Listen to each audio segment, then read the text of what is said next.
জয় গুরু। খামখেয়ালি প্রাণ চ্যানেলে আপনাদের স্বাগত। আজ আমরা পড়ব সেবা ও সঙ্ঘ। লিখছেন স্বামী শুদ্ধানন্দ। জয় গুরু। এ সংসার কর্মক্ষেত্র, এখানে জীবমাত্রেই কর্ম করিতে আসিয়াছি। সে কর্ম আর কিছুই নহে, পরস্পরের সাহায্য করা, পরস্পরের ভাবানুভব চেষ্টায় পরস্পরের অভাব পূরণ করা।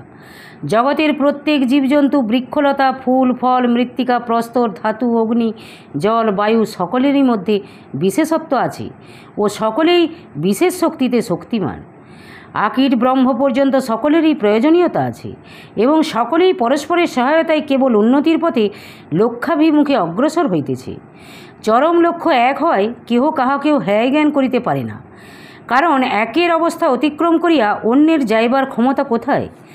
যেহেতু একই শৃঙ্খলায় একই নিয়মে জগৎ আবদ্ধ, শৃঙ্খলের একটি অংশকে ধরিয়া যেমন আরেকটি অংশ অগ্রসর হয়, তেমনি এই বিরাট শৃঙ্খলের একটি অবস্থা ধরিয়া আরেকটি অবস্থা আসিতেছে।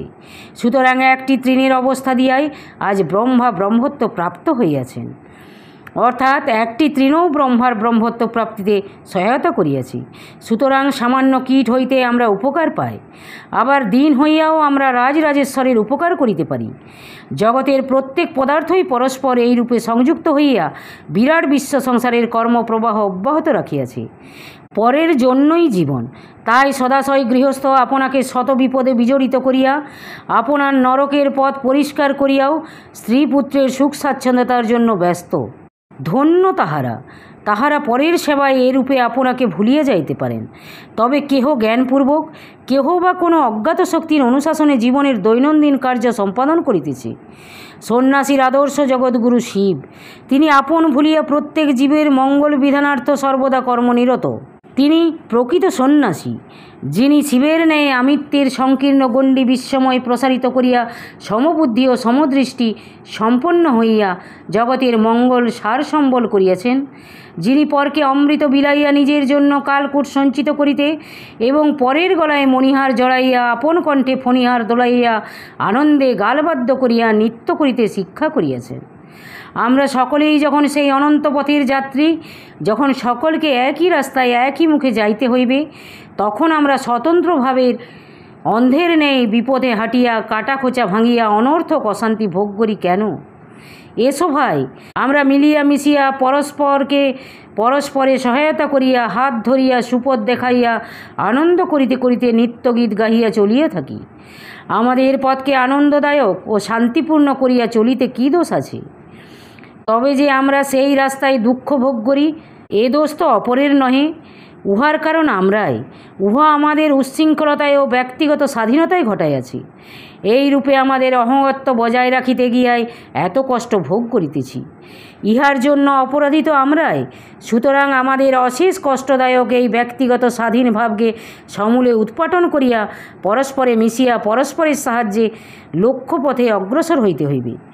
এই জন্যই সংঘ সংগঠনের প্রয়োজনীয়তা উন্নত মানবগণ অনুভব করিয়াছেন এবং যে সমাজ যত উন্নত, যে সমাজ সংঘ কর্তৃক সেই রূপ বিশেষভাবে পরিচালিত হয়, আমাদের অতীত যুগের পৌরাণিক বৃত্তান্তে আমরা জানিতে পারি, দেবগণ, ঋষিগণ, সুর অসুরগণ সংঘবদ্ধ হইয়া যখনই কার্য করিতেছেন তখনই বিশেষ শক্তি সম্পন্ন হইতেছেন। দেবগণ অসুর কর্তৃক উৎপীড়িত হইয়া সংঘবদ্ধ হইয়া যখনই অসুর বিনাশের প্রয়াস পাইয়াছেন, তখনই তাহাদের সমবেত ভাবানুভবে মূর্তিমতী বরাভয় প্রদায়িনী অসুর ঘাতিনী দেবীর আবির্ভাব হইয়াছে। ঋষিগণ সংঘবদ্ধ হইয়া ধর্মজগতের উন্নতি বিধানে সতত বদ্ধপরিকর। তাহাদের সমবেত চেষ্টার ফলে আজিও শত শত নরনারী ধর্মভাবে উদ্বুদ্ধ হইতেছে। জগৎগুরু শঙ্করাচার্য প্রতিষ্ঠিত মঠ ধর্মসংঘ আজিও জগতে ধর্মের সুশীতল ছায়া দান করিতেছে। প্রেমাবতার শ্রী গৌরাঙ্গদেব তাহার শিষ্যমণ্ডলীকে সংঘবদ্ধ করিয়া হরিনাম প্রচারের জন্য উদ্বুদ্ধ করিয়াছিলেন। অধুনা পাশ্চাত্য দেশবাসীগণের যে জাতি যত পরিমাণে সংঘবদ্ধ হইতে পারিয়াছেন, তাহারা তত উন্নত। তবে তাহারা সামাজিক ও সাংসারিক জীবনে সংঘবদ্ধ হইতে শিখিয়াছেন। কিন্তু ওই ভারতীয় আর্যজাতি যে কেবল সামাজিকতাই এমন নহে, ধর্মের জন্য সংঘবদ্ধ হইবার প্রয়োজনীয়তা অনুভব করিয়াছিলেন। ত্রেতায়াং মন্ত্রশক্তিশ্চ জ্ঞান শক্তি কৃতে যুগে দাপরে যুদ্ধ শক্তিশ্চ সঙ্গ শক্তি করৌ যুগে ইতি ব্যাস। শ্রী ভগবান ব্যাসদেব বলিয়াছেন যে অন্যান্য যুগে অন্যান্য শক্তি কার্যকরী হইলেও এই কলিযুগে কেবল সংঘশক্তি কার্যকরী হইবে। এই সংঘশক্তির প্রভাব যে কীরূপ তাহা আমরা পাশ্চাত্য জগতের প্রতি লক্ষ্য করিলেই বুঝিতে পারি। ওই সকল জাতি যতই সঙ্গবদ্ধ হইয়া কর্মক্ষেত্রে অগ্রসর হইতেছে, ততই তাহারা সৌভাগ্য ও বিজয় লক্ষ্মীতে বিভূষিত হইতেছে। আর এই হিন্দু জাতির মধ্যে যতই ওই বিষয়ে শৈথিল্য আসিয়াছে, ততই তাহারা হতভাগ্য ও পরপদানত হইয়াছে।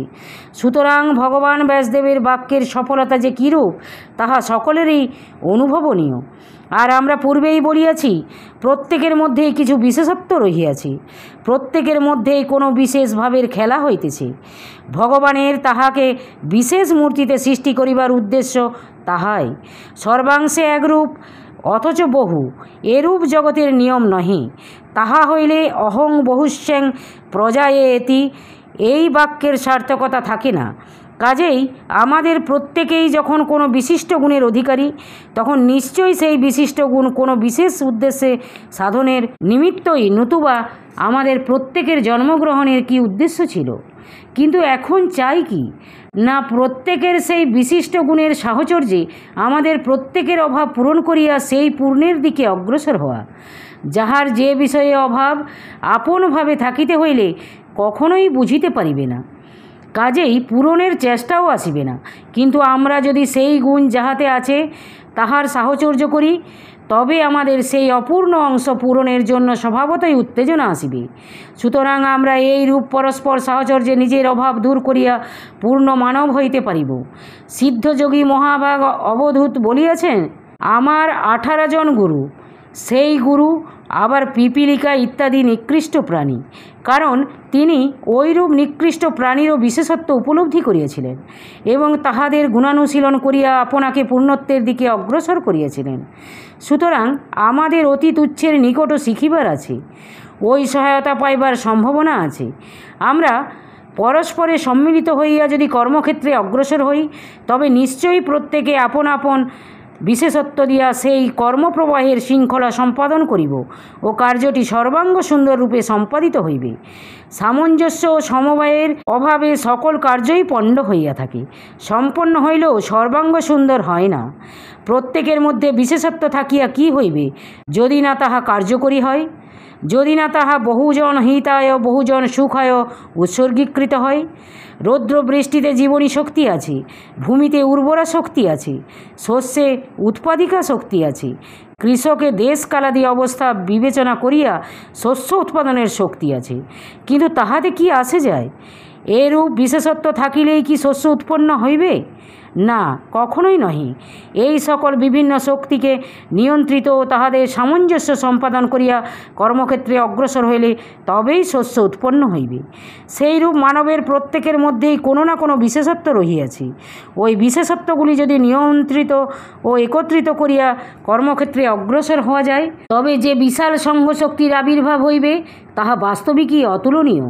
কিন্তু এরূপ সঙ্গবদ্ধ হওয়া একান্ত অসম্ভব হইলেও প্রত্যেক মনুষ্যের ধর্মজীবনে অন্তত এইভাবে সঙ্গবদ্ধ হওয়া একান্ত কর্তব্য। কারণ মনুষ্য মাত্রেরই উদ্দেশ্য ও কর্মক্ষেত্র বিভিন্ন হইলেও ধর্মজীবনে সকলেরই লক্ষ্য এক। আমরা যতই অধিক সংখ্যক মনুষ্য ধর্মজগতে মিলিত হইয়া বিশাল সঙ্ঘে পরিণত হইতে পারিব, ততই মঙ্গল। মনুষ্য প্রত্যেকের কার্যকারিতা ও উহাদের সামঞ্জস্যের উপকারিতা অনুভব করত সৃষ্ট বস্তু ও জীবগণকে নিয়ন্ত্রিত করিয়া জগতের প্রভূত উপকার করিতেছেন। গো অশ্বাদি প্রাণীগণকে নিয়ন্ত্রিত করিয়া কতই না হিতকর কার্য সম্পাদন করিতেছেন। বিদ্যুৎ, অগ্নি, বায়ু, প্রপাত ইত্যাদি অসংযত শক্তি যদি মনুষ্য কর্তৃক নিয়ন্ত্রিত না হইত, তবে তাহাদের কার্যকারিতা ও উপকারিতা কি করিয়া উপলব্ধ হইত? এই জন্য মনুষ্য শ্রেষ্ঠ জীব, যে তাহারা এই জগৎকে ব্যবহারে আনিয়াছেন। তাহাদের অভাবে সৃষ্টি অসম্পূর্ণ থাকিত। ধন্য সেই মনুষ্য জীবন। আবার জ্ঞানী মনুষ্য, ধার্মিক মনুষ্য কত অজ্ঞানী জীবকে, কত উচ্ছৃঙ্খল মনুষ্য শক্তিকে নিয়ন্ত্রিত করিয়া সেই সকল অজ্ঞানী জীবের ও মনুষ্য সমাজের প্রভূত মঙ্গল সাধনা করিতেছেন। এই সকল অজ্ঞানী মনুষ্যের মধ্যে যে শক্তি রহিয়াছে, তাহা বৃথাই পর্যবসিত হইত, যদি না কোনো শ্রেষ্ঠ মানব কর্তৃক তাহা নিয়ন্ত্রিত হইত। তাই মনুষ্য এই রহস্য বুঝিয়া স্বেচ্ছায় পরাধীনতা স্বীকার করিয়া পরস্পর সহায়তায় নিজের উচ্ছৃঙ্খল পশুবৃত্তি দূর করত আত্মোন্নতির নিমিত্ত অপেক্ষাকৃত উন্নত মানবের শরণাপন্ন হয়। কাজেই মানুষ সংঘবদ্ধ সমাজবদ্ধ হইয়া পরাধীনতা স্বেচ্ছায় পরিয়া লয়।